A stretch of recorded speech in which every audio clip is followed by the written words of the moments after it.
A ver, vamos a hablar de la coyuntura. En medio de cálculos políticos, quizás estrategias, no sé, posturas personales o posturas regionales. Estamos con don Álvaro del Pozo, que es analista y especializado en temas internacionales, y también lo tenemos, bienvenido antes que nada. Miriam, un gusto. ¿Cómo está? Buenas noches. Y Marcelo Silva, analista político. Bienvenido, Marcelo. Miriam, para mí siempre es un privilegio. Álvaro, qué gusto, de verdad. Marcelo, igual. Para nosotros va a ser interesante poderles escuchar a ustedes, porque diariamente estamos tratando de ver, a ver, qué lectura estamos viendo de todo lo que está aconteciendo. Si es que vamos a poder salir rápidamente de esta crisis o es que vamos a tardar, ¿qué tenemos que hacer? A ver, primero, don Álvaro.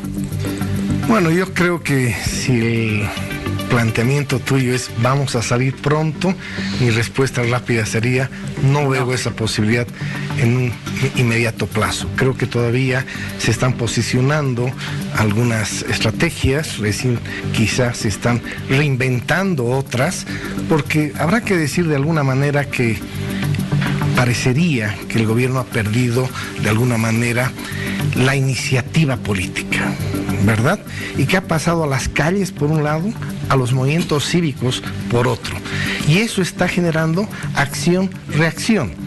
Cuando debemos reconocer que el MAS se caracterizó por tener siempre la iniciativa política. Es decir, siempre dominó la agenda política por esa fuerza, por muchos elementos, y llevaba la batuta de la iniciativa política. Pero en épocas de conflicto tardaba en resolverlo, ¿sí o no? Absolutamente. Como ahora. Pero incluso supo llevar muchos conflictos.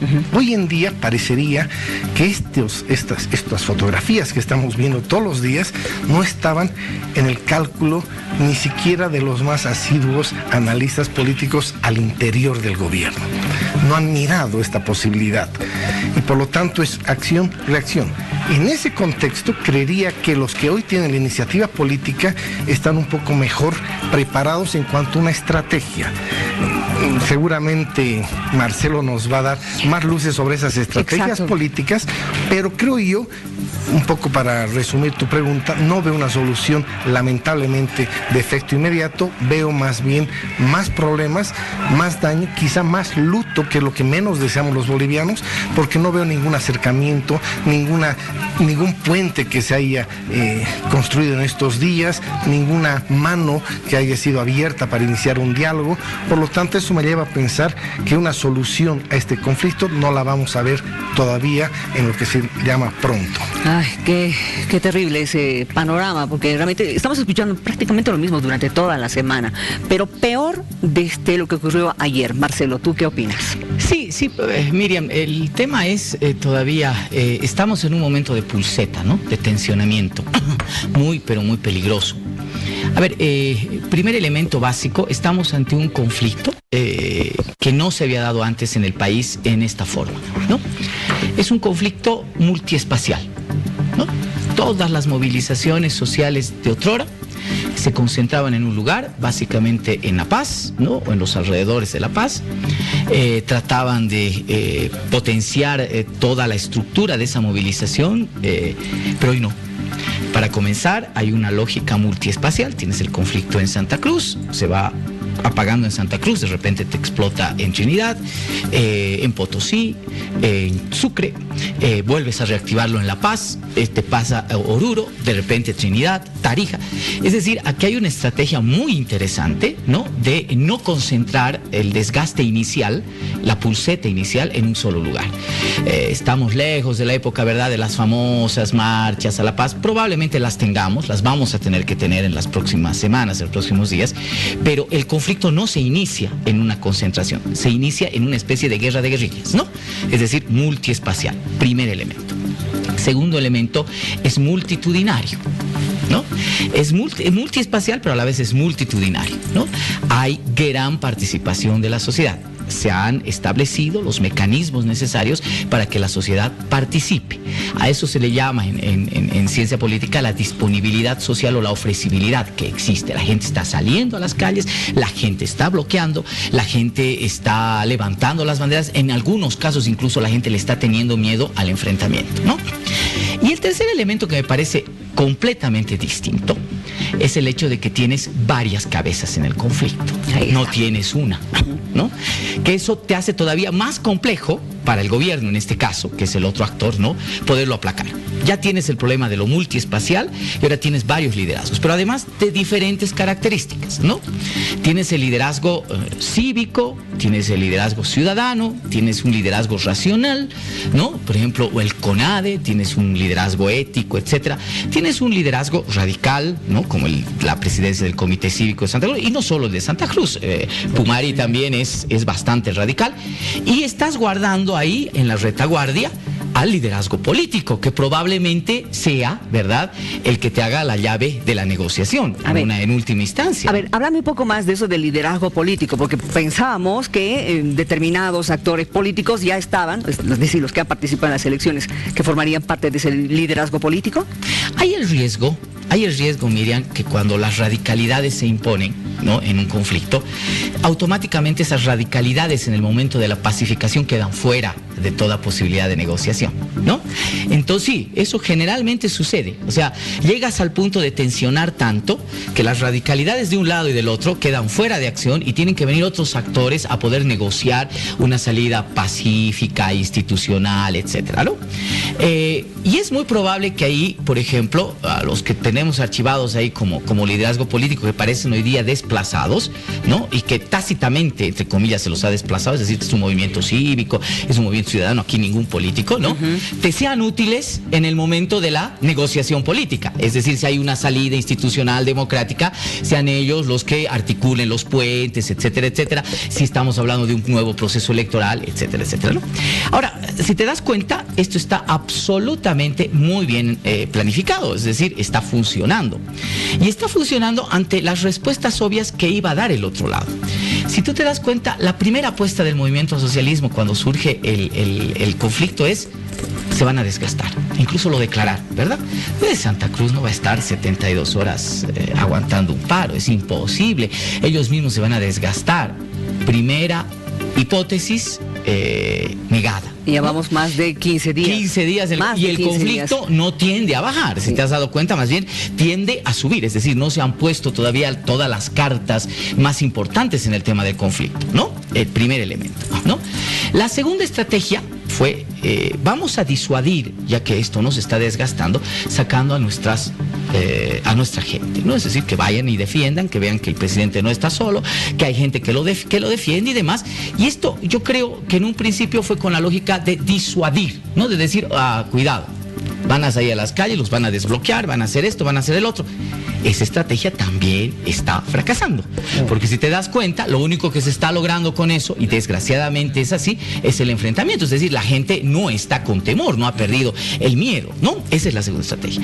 Habrá que ver cuál es la tercera. Uno pensaría que probablemente la tercera ya sea el uso de la fuerza. No estoy hablando de la policía concretamente, ¿no? Pero claro, eso todavía será un elemento que veremos en función de cómo se desarrolla. Pero si te das cuenta, ahí están las estrategias. Luego podemos hablar de los actores, si gustas, sé que lo podemos hacer en una segunda parte, pero ahí están las estrategias bien marcadas y como verás, esto está para largo todavía.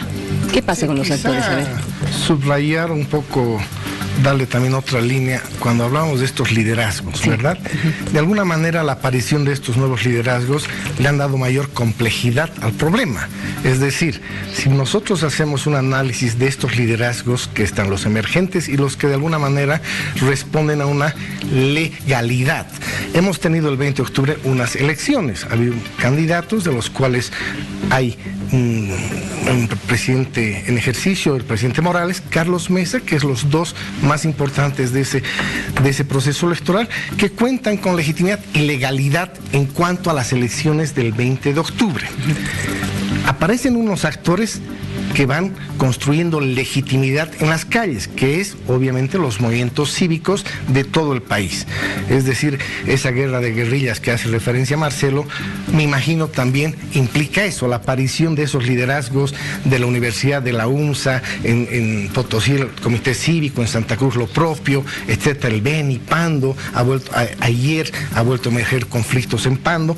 Por lo tanto, hay una legitimidad, porque habrá que ver qué ha pasado antes. ¿Por qué esta gente que hace 2 semanas o 3 ha ido a votar por unas elecciones, de pronto encuentra otros caminos que entiende le van a resolver sus problemas? Había una absoluta crisis de representatividad en el sistema político boliviano, absoluta.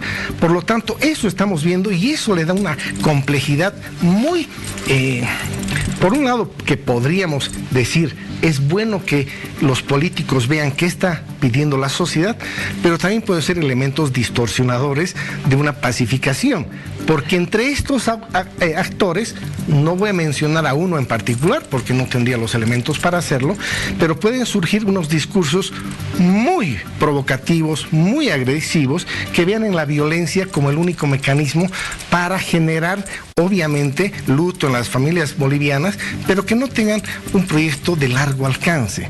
No estoy señalando a nadie, pero es muy posible que estos liderazgos distorsionen un camino que la mayoría de los bolivianos queremos, llegar a una pacificación, obviamente recuperando la democracia como el elemento fundamental de un sistema de vida que los bolivianos ya le vamos apostando desde 1982 con gran éxito. Por lo tanto, creo que ese es el escenario donde todos estos liderazgos que existen en esta fotografía del problema tienen que aterrizar. Es decir, hay que dar las respuestas en la función de estos nuevos liderazgos y estas nuevas demandas de la sociedad que no se habían visto hasta el día 20 de octubre. O sea, han aparecido nuevas demandas de pronto que no las podemos descartar. Tienen que entrar a la mesa de análisis para resolver esto. A ver, y en esta mesa de análisis, ¿en qué queda el tema de la auditoría? Por un lado, ¿en qué queda las denuncias del gobierno de que en algún momento ha señalado de que se estaba gestando un golpe de Estado? A ver, para responderte luego muy puntualmente esto, yo no sé, y eso lo vamos a ver con el tiempo, tú pones en mesa un elemento que es importante, ¿no? La aparición súbita de estos liderazgos. Yo pienso que tienen su tiempo, es decir, que están en su tiempo efectivo ahora. Es decir, a ver, vamos a ver el liderazgo de Camacho, por ejemplo, ¿no? Y ahí sí lo vamos a poner ahí. A mí me parece oportunísimo, o sea, a ver, primero, Camacho te concentra 2 cosas que a mi parecer son importantes. Se ha vuelto un poco el dinamizador del conflicto, del nivel del conflicto, de la intensidad del conflicto, ¿no? Después de su discurso, el día lunes en Santa Cruz, yo creí que la cosa se iba a desinflar, pero tuvo la capacidad de reacción inmediata, te hizo una jugada donde otra vez avivó el tema de la movilización y del conflicto, ¿no? Está ahora en La Paz y su presencia, solo su presencia, está dinamizando otra vez el tema del conflicto. Entonces, esa es la primera capacidad. Es un tipo carismático, es un tipo que ha puesto en figurillas al gobierno, etcétera, etcétera, pero sobre todo, me parece que es, y coincido en eso contigo, Álvaro, es el hecho de que la gente estaba buscando una figura outsider, estaba buscando algo que no estaba contaminado con el sistema político, que no estaba contaminado con el sistema de representación, y encontró un liderazgo. ¿Cuál es el segundo elemento de Camacho que lo hace importante en este contexto y en esta coyuntura? No sé si después Camacho será importante, ¿no? Es de que es el primer líder, después de 13 años, que es capaz de toparse nariz a nariz con Evo Morales. Y eso es lo que excita, mueve a la gente, por supuesto, de oposición. Es decir, nunca el presidente en estos 13 años había tenido un líder al frente que, permítanme este término, lo había changueado. O sea, te ubicas, te voy a dejar una carta, tienes que renunciar, te voy a redactar tu renuncia. Y eso ha desconfigurado y ha descolocado al mismo MAS, si te has dado cuenta, ¿no? Antes de la llegada de Camacho, el MAS estaba loco, te han puesto 3 refuerzos a la Plaza Murillo, han perdido el libreto. Es decir, claro, pero a ver, Marcelo, ¿solamente ha descolocado al MAS o ha descolocado a todos los otros actores políticos? Mira, yo creo que los otros actores políticos en este momento necesitan a Camacho. Si no, la intensidad de las mismas presiones y movilizaciones puede bajar. Yo no lo veo a un Mesa, ¿no? Yo no lo veo a un Mesa en este momento, en esta coyuntura, capaz de llevar el liderazgo de una movilización. De entrada, se ha quedado rezagado en ese sentido. Tú en este momento lo que estás haciendo es una pulseta. Okay. Y en esa pulseta tú necesitas poner a tus actores. Yo veo esto como una obra, ¿no? Ahora le toca entrar a este actor en escena, ¿no? Luego pondremos a este otro actor en escena, ¿no? Y eso es lo que está pasando con Camacho. Camacho es un dinamizador fantástico de conflicto. Entendemos y esto un polarizador con Evo Morales. Del dinamizador, pero ¿dónde quedan, y eso también va para el señor de Pozo, dónde quedan las propuestas políticas de los otros candidatos? ¿Dónde quedan esas propuestas de país, de construcción de país? ¿Qué tiene Camacho con relación a esto? ¿Qué proyecto hay detrás de Fernando Camacho?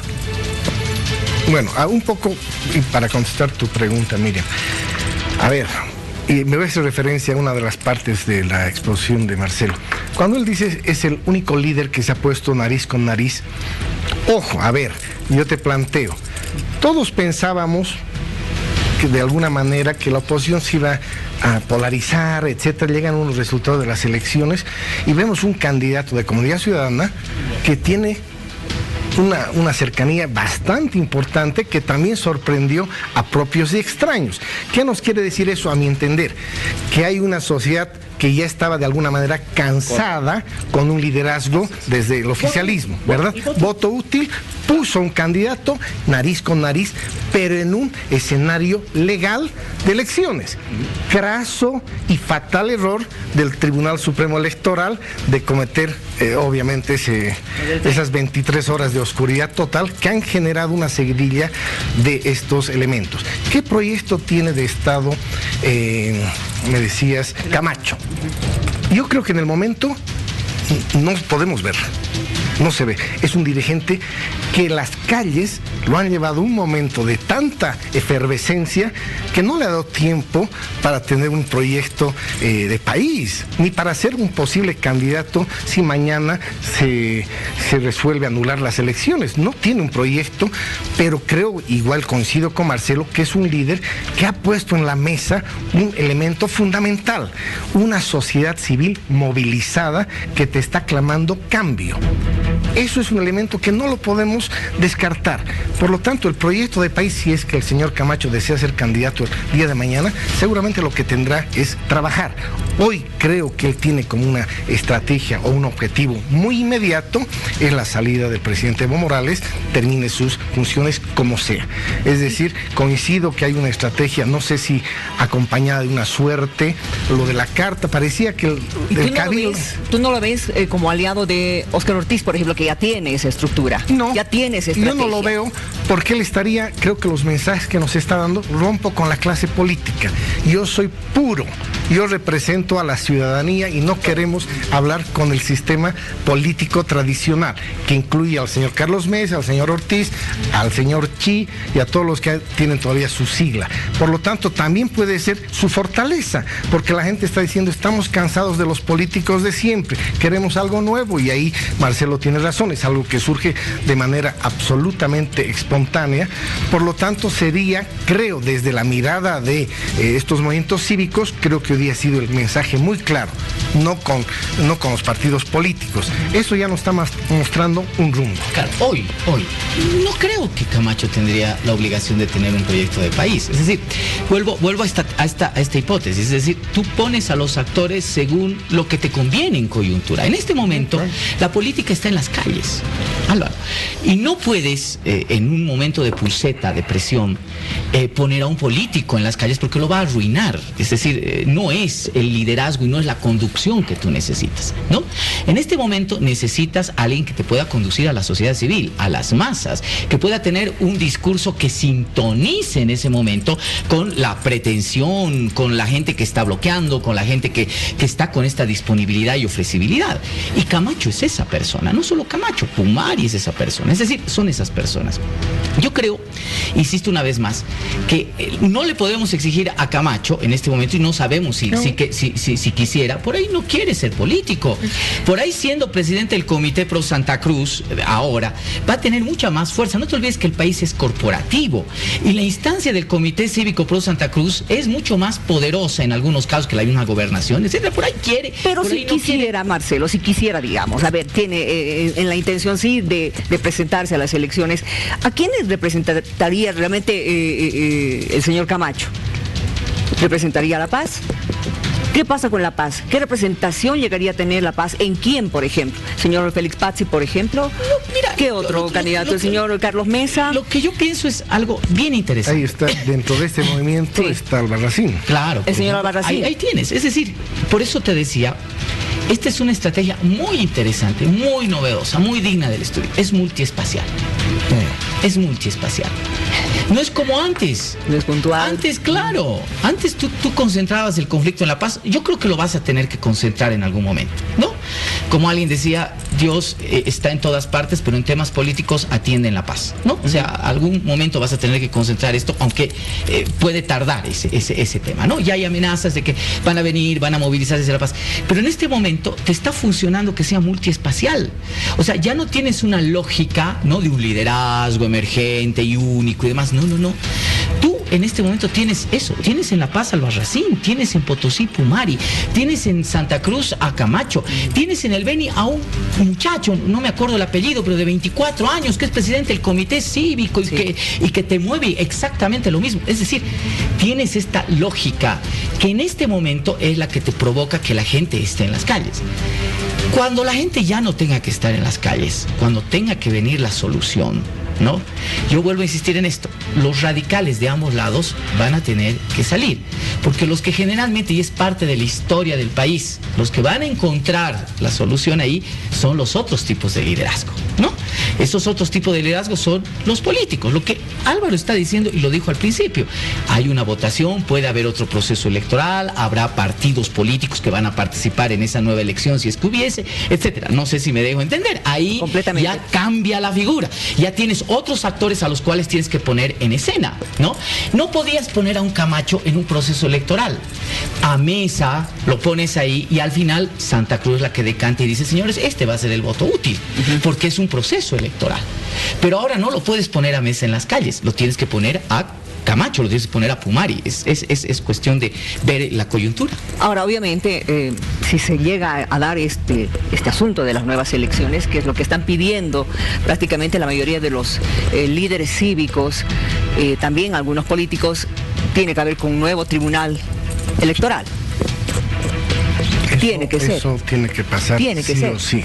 O sea, incluso yo creería que si el gobierno podría dar en estos momentos, que no está en eso el gobierno todavía, pero si en un momento hay que empezar a ceder, yo creo que la reforma del Tribunal Supremo Electoral tiene que ser el principio. Eso podría bajar un poco, eso podría, ¿no bajaría la tensión en este momento? ¿Sabes por qué? Porque tiene que ser de todo el órgano electoral. Los señores, los 7 son los que ponen la firma, pero toda la estructura operativa son los tribunales departamentales. No, me refería al Tribunal Supremo. Pero si se produjera aquello ahora, ¿podría bajar la tensión? Puede ser una buena señal, sí, pero no creo que es suficiente. No suficiente, pero ya por lo menos veríamos la ciudadanía que esté en las calles, que se siente representada por el señor Camacho, que se siente representada por el señor Mesa, que supuestamente ha sido el más afectado en el marco de que si hubiese existido un fraude. Entonces, el órgano electoral debe ser reformado en su totalidad. Es decir, el Tribunal Supremo, como obviamente yo lo decía de manera macro, todo el órgano electoral, esa va a ser la garantía. Eso yo creo, sinceramente, que por lo menos diríamos, bien, de aquí en adelante parece que la historia de nuestras elecciones va a recorrer o va a recobrar lo que tenía antes, con ese tribunal electoral de lujo que tuvimos en un momento. El de los notables. El de los notables, no el de los 4 bandidos, de la banda de los 4, etcétera. El de los notables, donde teníamos un señor Cajías, del doctor Cajías, Lazarte, etcétera. Gente de primera que supo, Guzmán de Rojas en su momento, gente de mucha valía, de mucha prestancia, de mucha honorabilidad en nuestra sociedad. Eso necesita la sociedad, por lo menos para sentir que el gobierno está dando una señal de que aquí en adelante todos los procesos electorales que se vengan en los próximos 10 años van a estar a cargo de un tribunal, de un órgano electoral que más o menos cuente con el aval de la sociedad. Muy bien, vámonos a una pausa y a volver estaremos hablando ya de cómo pacificamos al país. Uno puede ser esto del tribunal, estamos señalando, pero ¿qué papel tendría que jugar a partir de ahora la Iglesia Católica? Ya volvemos. ¿Qué se tiene que hacer? Se ha dicho que ya la institucionalidad se quebró totalmente. ¿Qué papel tiene que jugar la Iglesia en este caso? ¿Qué dices, Marcelo? ¿La Iglesia podría hacer algo para pacificar en este momento al país? Podría jugar un papel importante, pero yo creo que ya a esta hora del conflicto, la salida es electoral, definitivamente, ¿no? Es electoral. O sea, cuando ayer el compañero universitario en Cochabamba fallecía, me hacía recuerdo mucho al caso de Cristian Urresti, ¿se acuerdan? El 2007. Un joven universitario que muere igual en Cochabamba en un proceso de crisis política muy grande. Y cuando uno analiza y ve cómo se sale de esa época de crisis, de ese conflicto de crisis que fue muy, muy grande, 2007-2008, es la vía electoral. Primero con un revocatorio a Evo Morales, que lo gana, y luego con un adelantamiento del proceso electoral, tanto a nivel nacional como en las subnacionales. Y eso establece una nueva correlación de fuerzas, le da legitimidad al régimen, etcétera, etcétera. Es más, algunos masistas incluso consideran que es ahí de realmente donde se empieza a contar el mandato de Morales, ¿no? Porque ya gobierna con paz, con una correlación fuerza, etcétera, etcétera. Es la misma situación ahora. Hemos llegado a los extremos tan grandes donde el palo, la piedra, la bala, y antes que venga la bala, por supuesto, tiene que convertirse en voto. Esa es la forma histórica, Miriam, histórica, donde los bolivianos hemos resuelto los conflictos más grandes. Se decía y se dice todavía que los bolivianos siempre nos gusta jugar al borde del precipicio, pero no nos lanzamos a ese precipicio, ¿no? Y no nos hemos lanzado a ese precipicio porque hemos tenido siempre la elección como camino. En los momentos más difíciles, les invito a desafiar, a revisar la historia. Siempre ha sido, por lo menos en estos 40 años, salida electoral. Creo que en este momento es salida electoral. No sé, al final será parte de la negociación política y de los intermediarios que tú pones, si podría ser todavía la segunda vuelta.